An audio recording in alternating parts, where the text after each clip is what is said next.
Okay, this is Esther, lesson 1. And last week we met and kind of started going over this together. So a little bit of today will be review, but review is not bad because it just kind of gets it into our heads. So what we're going to look at today are chapters 1 and 2. But we want to get the historical setting of the book of Esther. And that's what we're going to talk about first. And that's why I want you to look at your chart that says the times of Ezra, Nehemiah, and Esther. So to establish the historical setting, you ask the questions about when is this happening, what's going on at this time. And that gives you some idea of what the culture was like at that time, that we find Esther in this situation. So first question for you is, when did the events of Esther take place? 483 to 473. Okay, so you're saying specifically 483 to 473? Okay, Esther is, who's the king at that time? Xerxes. Okay, the A guy, the A team, yeah, the A guy, or better known as Xerxes. His Greek name would be Xerxes, and that's much easier for us to say. So from the book of Esther, when is this happening during his reign? Third year. Okay, March, the third year of the reign of Xerxes, and during the years of, what did you say, Carol? I was taking it from that. From the chart. Chart on page 9. Right. It said 483 to 470. 483 to 470. I can't see that little number. Okay. Okay, all right. Okay. So this is when it's happening. It's the third year of the reign of Xerxes. Now on your chart, you can see where Xerxes is reigning, correct? Okay. So we're going to take a look at this chart a little bit more now. So we know it's the third year of the reign of the King Xerxes.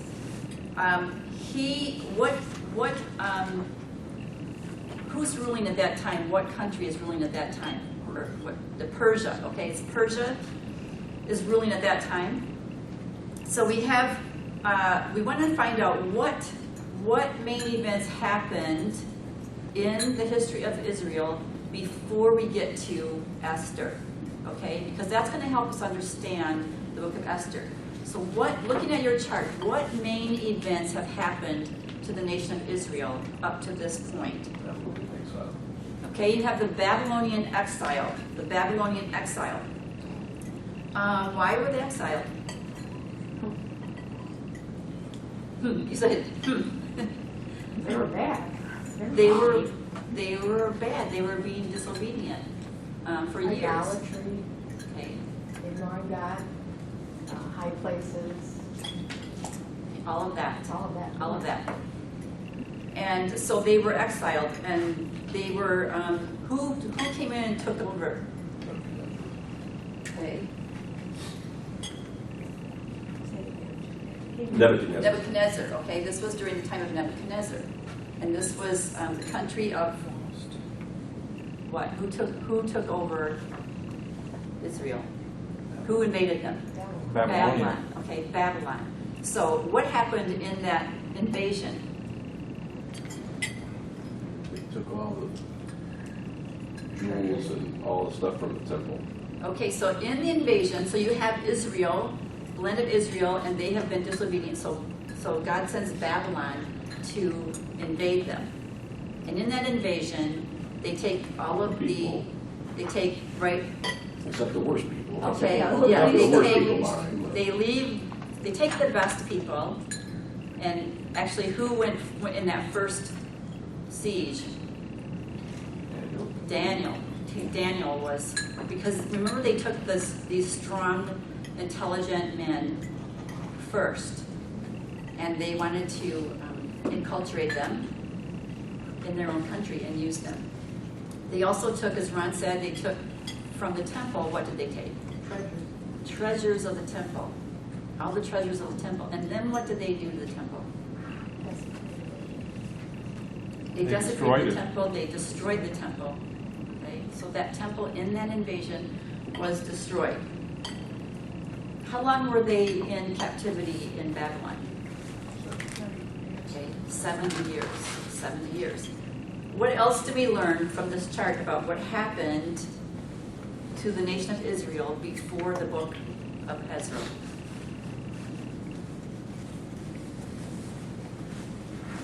I mean, like the walls were destroyed and the city of Jerusalem itself was. Well, the whole city destroyed, the temple destroyed, the people were taken, Then Babylon falls okay? to the Medes. Okay, so then Babylon falls to the Medes. Where do we see that? What book, in our cross references, we were looking at Daniel, yes, Daniel chapter 5. So, yes, many, whatever. Tell me what happens in Daniel chapter 5.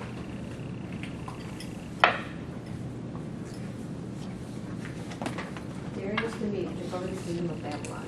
Okay, Darius the Mede took over the kingdom of Babylon. That's at the very end of chapter 5. But what's the story in chapter 5? Trish, you have it, but you're chewing your apple. It's the pride and arrogance, and they bring out, is it still Nebuchadnezzar, or is it the other guy by then? It's not Xerxes. It's Or Nebuchadnezzar. It's Nebuchadnezzar. It's Nebuchadnezzar. Brings out the treasure of the temple and has this big old party, toasting, drinking, desecrating the elements of the temple. And it's very arrogant and kind of prideful. Yeah, and remember that in the siege, what did they take from the temple? All of those treasures and the utensils, okay? And now here Nebuchadnezzar is having a party, drinking from the goblets from the temple, drinking from these sacred items that they took from the temple. And so what happens to them? Guys. Yeah, like Carol said, the Medes and Persians came in and they took over that very night, they took the kingdom. So now you have the Medes and the Persians ruling, and it's not Babylon anymore. So this is where we are now with the story of Esther. So they were in captivity for 70 years. At the end of the 70 years, the Medes and Persians come, and then who comes on the scene? Who's reigning in Persia? Cyrus. Okay, Cyrus. What do we know about Cyrus? How does he play into this story?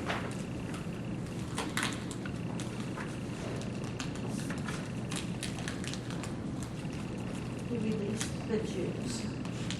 Okay, he released the Jews to do what? So they're all in captivity in Babylon. Go back home. So he comes along and he says to them, anyone who wants to go back to Jerusalem can go back. What do we know about Cyrus that caused him to do that?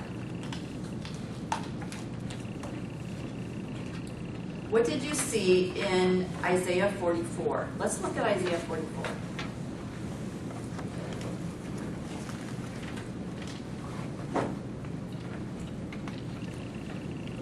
It's on day 5 of your homework, I believe.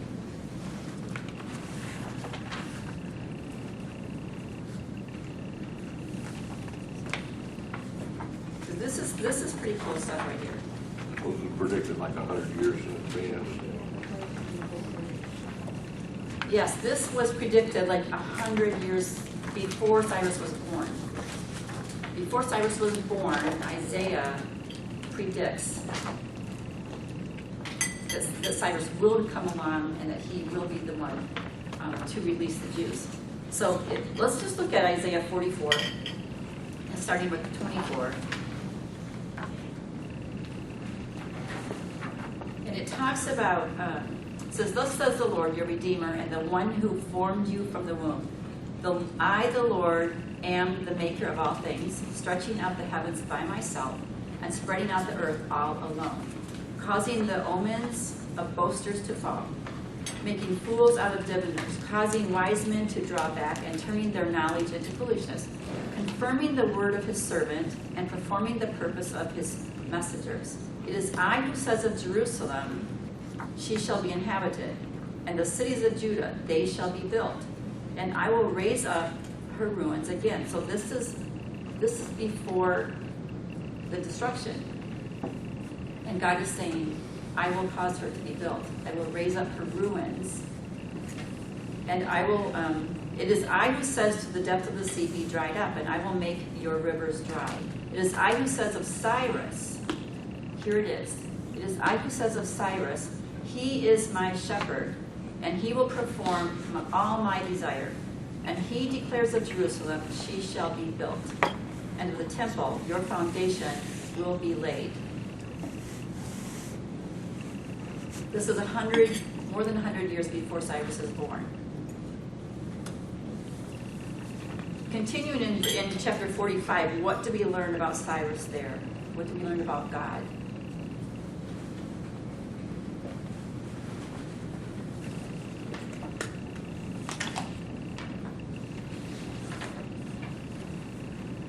Page 5 of your homework.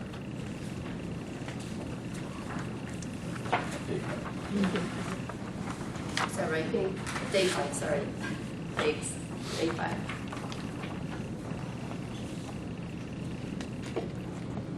You can depend on him to do what he says he's gonna do. Okay, you can depend on God to do what he says he's going to do. Would that just be like you give him a year and he'll do it? In his own time. How long before this happened was this? 100 100 years. more than 100 years. God said this is what was going to happen. And more than 100 years later, that's exactly what happened. Exactly what happened. Ezra, let me just look at Ezra chapter 1. I think this 1:1. I have too many things up here.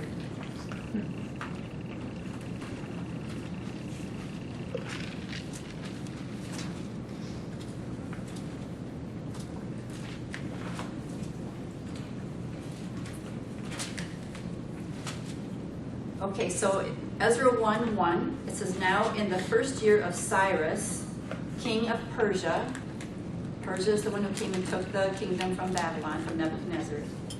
In the first year of Cyrus, king of Persia, in order to fulfill the word of the Lord by the mouth of Jeremiah, the Lord stirred up the spirit of Cyrus, king of Persia, so that he sent a proclamation throughout all his kingdom and also put it in writing, saying, thus says Cyrus, king of Persia, the Lord, the God of heaven, has given me all the kingdoms of the earth, and he has appointed me to build him a house in Jerusalem, which is in Judah.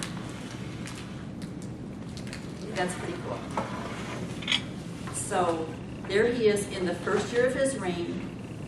He is fulfilling what God said, because God appointed Cyrus in Isaiah, correct? Yes. Could God help the Republican Party? Okay, so Cyrus is now on the scene. Cyrus gives the decree to let the people go back to rebuild the temple in Jerusalem. Where are all these people now? Where are they all? In Babylon. They're in Babylon, where they have been for 70 years. Did everyone go back when Cyrus issued this decree? You're saying no? No. Why would they not go back? Home. They had lives. They had life. Family, Yes, intermarriage. they had life. They were there 70 years. Some of them were born in Babylon. Okay, and so they settled there. But now that they can go back, just some of them go back, but they don't all go back. Who obviously does not go back? In our book of Esther. Mordecai Yeah, right. and his cousin. Right. So we have, Mordecai that does not go back because he's still in Babylon. Okay. So all of this history helps us to understand the story in Esther, because there are people still in Babylon that need to be rescued in the next few chapters in this book. But historically, you can see that they're there and why they're there, and what has happened to Israel, so the nation of Israel, before this. So, what do you see about the temple? When was the temple completed after Cyrus gives this decree to go back?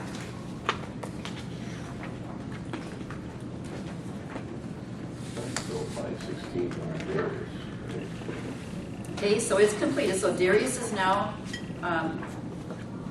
Cyrus is ruling before Darius there, and the temple work began, and then it stopped, and then it resumed, and then it was completed. So the temple has been completed at this time of the book of Esther, right? It's been completed. So that brings us to the book of Esther. Any questions about that timeline? Is it just kind of have a big picture? There's a lot in there that we're not filling in, but just that big picture of what happened to Israel, and now they're in captivity, and then God has prophesied that he will appoint Cyrus after 70 years, and Cyrus in his very first year issues a statement: anybody who wishes to go back to Jerusalem is to go to build the temple, because God has appointed him to see that that temple gets completed. So now here we are in Esther, He chapter didn't get 1. to complete it though. No, he didn't complete it, right. It took 20 years. Right, and part of this is why we have the situation in Esther. We're going to talk about it a little bit. Okay, so the temple got started, and we're going to look at that when we get to chapter 2 a little bit. So let's talk about chapter 1. We talked a lot about chapter 1 last week, so this is just kind of review. So what is chapter 1 about? Who are the two main characters in chapter 1? King and Vashti. Okay, the king and Vashti. This is King A. Okay, and who is Vashti? The queen. The queen. Okay, so what do we have happening with these two people? She disobeys him. She disobeys him. How? He wanted her to come into his banquet. He was having a banquet. She was having a banquet. He wanted her to come into his banquet so everybody could see her glory and splendor, and she refused. Okay, so the thing that we have here is banquets, right? Yep. 3. So this is the setting, the banquets. Okay, there were 3 banquets. We talked about that last week. The first one was for who? Everybody. Well, the first one was for the princes and the attendants and the army officers of Persia and Media, and the nobles. Right, so this was for all of the ruling people in his provinces. How many provinces did he have? Did he rule over? 127? 127. So he had a vast kingdom he was ruling over. And he invited all of those leaders to come to the banquet. For what purpose? Well, display his royal glory and splendor. to display his royal glory and splendor. Okay. To show them his greatness. I'm sure that there was another reason they were all there, probably planning some, Tech. yeah, tech, it was tech, right. So, 180 days. But it's the cannabis concert. He wanted to show his glory and his splendor. And then the second banquet was All the commoners and for all the people, okay? And why would he have all of them?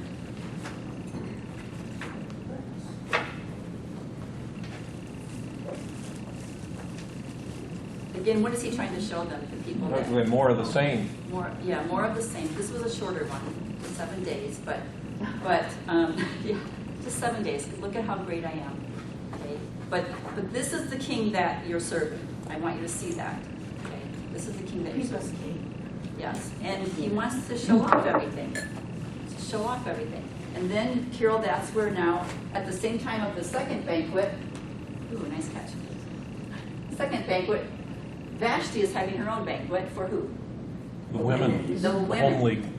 Okay, all the women. And that's when the king says, "Oh, go get the queen." Why did he want to bring the queen to his banquet? Should have been the women. Because she was what? I was just wondering, so she would bring the women too? He said, so you would have some arm candy. Arm candy. Yeah, she was beautiful. Basically, Basically, that's it. Isn't that it? As part of displaying his riches. It's part of beautiful displaying wife. his riches. It's part of displaying everything that's beautiful about his kingdom, all his glory. Was the queen beautiful? Yes. Yes, because it says that's what he wanted to show off. He wanted the arm candy. That's basically true. That's true. And she, there's some comments going on up here. Okay, so she is like, no, I'm not leaving my banquet. I'm not going to the king. So what was the problem with that? She disobeyed the king. Yeah, she defied the king. Okay, she made him look bad.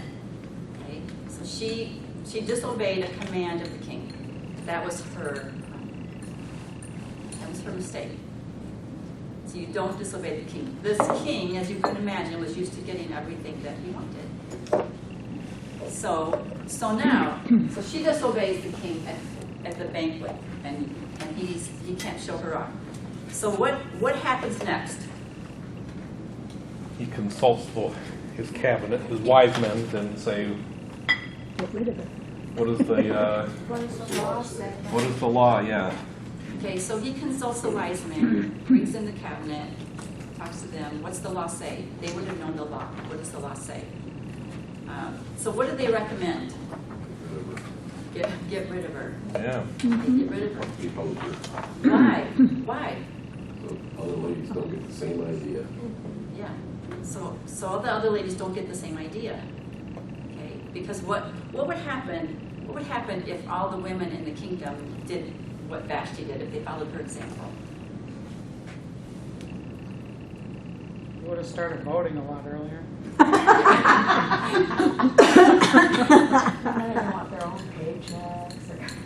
Oh yeah, they would want their own paychecks. Yeah. Beginning of women's rights. Yeah, there's women's rights coming in there. So these guys were concerned that the other women would follow her example. And then what would happen in the homes, in the marriages? Start disobeying their husbands. They start disobeying their husbands. Do you ever disobey your husbands? She'll play on the bush like, of course. Of course. Those of you who are with your spouse, don't answer that. Plead the fifth, Carol. We already know the answer. I have no control. As Okay. it should be, yeah. Okay, so here's the statement, I have no control. Okay. What does it say in the end of chapter 1? When the king, what does the king do? He listens to his wise men, he issues an edict that says, Every man should be the master in his Okay. own house. every man should be the king, the master of his own house, of his own house. So that's the edict. Every man should be master of his own house. So they are worried that her example is going to be bad for the kingdom. What do you think about that? I think it was the culture of the time. I think he had to do that Okay. to maintain control. Well, I would think because we've lost control here in this Right. culture, right? But that was just the culture of the time. Right or wrong, it was the culture. My spouse would say it's scriptural. Okay, your spouse would say it's scriptural. How is it scriptural? The man is responsible for his household, his family. Okay. The man is responsible for his family, for his household.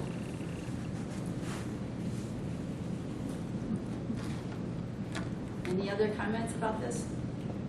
It could get wild, I guess, but yeah. Okay, so this is what happens. This is why Esther comes into the picture, right? So Vashti defied the king, the wise men get together and say, this is what you should do, depose her, issue an edict that every man should be in the master of his own house. Okay? And it's interesting because it says in there, it says, every man should be the master in his own house and the one who speaks in the language of his own people. Anybody notice that or question that? I was wondering what that means, but In the language of his own people. So remember where we are. They're in a different, the Jews are in a different area, so they probably have a different language than where they're living. Okay, so what, So, you're right, we're in Babylon.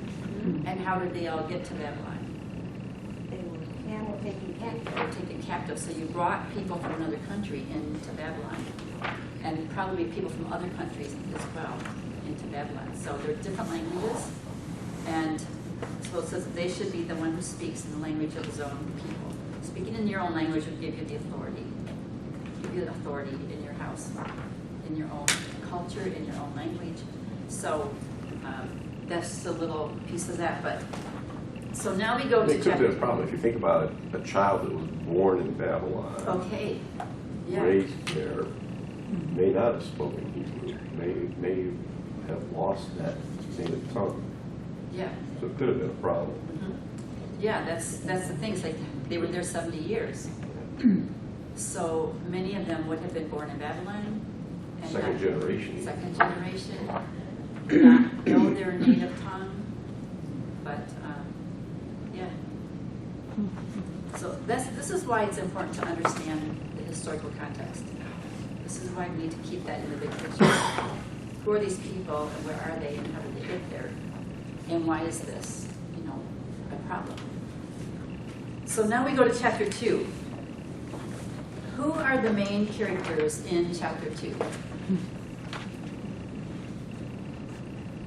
King. the king, The king, Mordecai, and Esther. Okay, so we have the king. We're just going to take In a couple of units. We're going to take Vashti out of there now. She's sealed her fate. Okay. So now we still have the king, and we have Mordecai. G-C-A-I. Is that right? That's right. Thank you. And we have Esther. that you would have Okay. Always look at the people in the story. When you're studying scripture, look at the people. Chapter 1, it was the king and Vashti. And we learned about those people, we learned the situation. We learned about the banquet, we learned about the problem, all based on the people. So now we're moving to chapter 2, and Vashti's gone, but we have 2 new people enter into the story. So who are they? How do they relate to the story? How do they relate to each other? Always ask these questions when you're studying scripture. So let's talk about, what do we know about these people? What do we know about Mordecai? He's of the tribe of Benjamin. He's a Jew, yeah. Okay, he's of the tribe of Benjamin, which means he's a Jew. Okay. What else do we know about him? He was raising his uncle's daughter. Raising his uncle's daughter. And who is that? This is his cousin. So Esther is his cousin. Okay. And he's raising her. Why is he raising her? She had no father or orphan. mother. And she was an orphan. Mordecai is a Jew, but where is he? In Babylon. Okay, and how did he get to Babylon? Great-great-grandfather was taken away. Came with the exile, yeah. Okay, so did he come in the exile? No. He would have been born. Right, he would have been born in exile. So his great grandfather, Kish, who was a Benjamite, was the one who was taken in the exile. So he's been there. He's been there. So obviously he's the one who did not go back when Cyrus gave the decree that they could go back. So he's still there. Anything else you learned about Mordecai?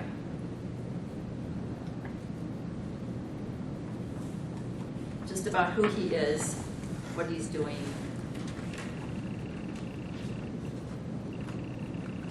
He's a loyal Jew. He's Well, what? he's a loyal Jew. While He's a he loyal. stayed, he is Okay. still very involved in leadership among the Jews. He has a voice. They listen to him. he does the call to prayer, and Okay. he's obviously brave. He stands up against the succession of people. Okay, so we're going to see more about that as we follow the story.